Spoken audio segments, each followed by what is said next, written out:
Hi there. Thanks for coming back to my garden. It's been a few weeks since we visited here, and I just grabbed a bunch of cilantro.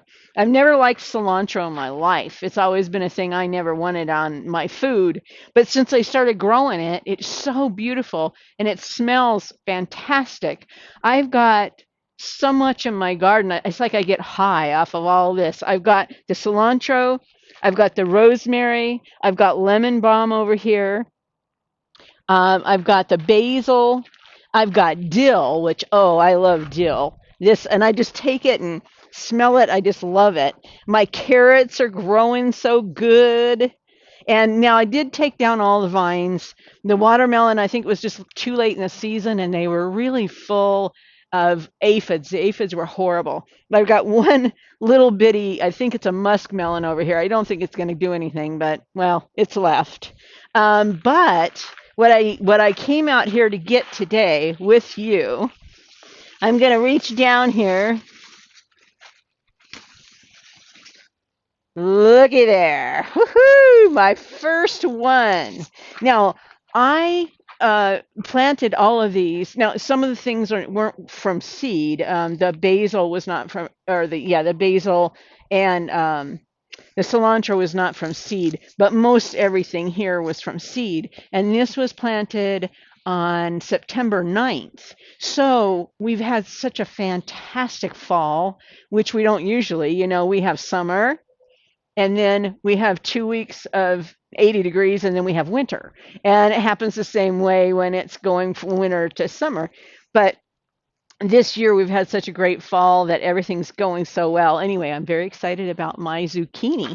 And there's about five more that are in there too.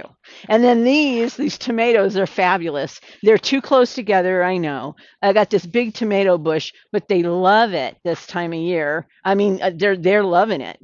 We've got over here these have bloomed when the other ones have not, and there's some little teeny tiny tomatoes on there. And then over here in my cucumbers, which I had a couple different kinds planted, but the ones that have really taken off, and I'm going to see if I can get this one off today. Yep, look at the size of that. That is a pickling cuke, and that's a beauty, isn't it? Woohoo! I got probably 10 of them growing in there right now. So I'm very excited about my garden. And oh, let me get back here. Well, I can't. Maybe I can. I'm gonna get back here, and we've got. I've got a whole batch of jalapenos. Now that one I didn't plant that from seed, so I mean it's still good. I'm growing them, but it doesn't ever feel the same as planting them from seed. So next year, um, oh, one of the things I was going to say on the tomatoes, since the weather changed, when they first started, when they were really tiny, which that would have been in September, I was finding some hornworms on them. But since the weather has changed, since we've gone into fall, and I guess all the butterflies have bloomed, have come out, I haven't found one worm on them right now. So it's doing beautiful. I'm leaving now. Thanks for stopping by.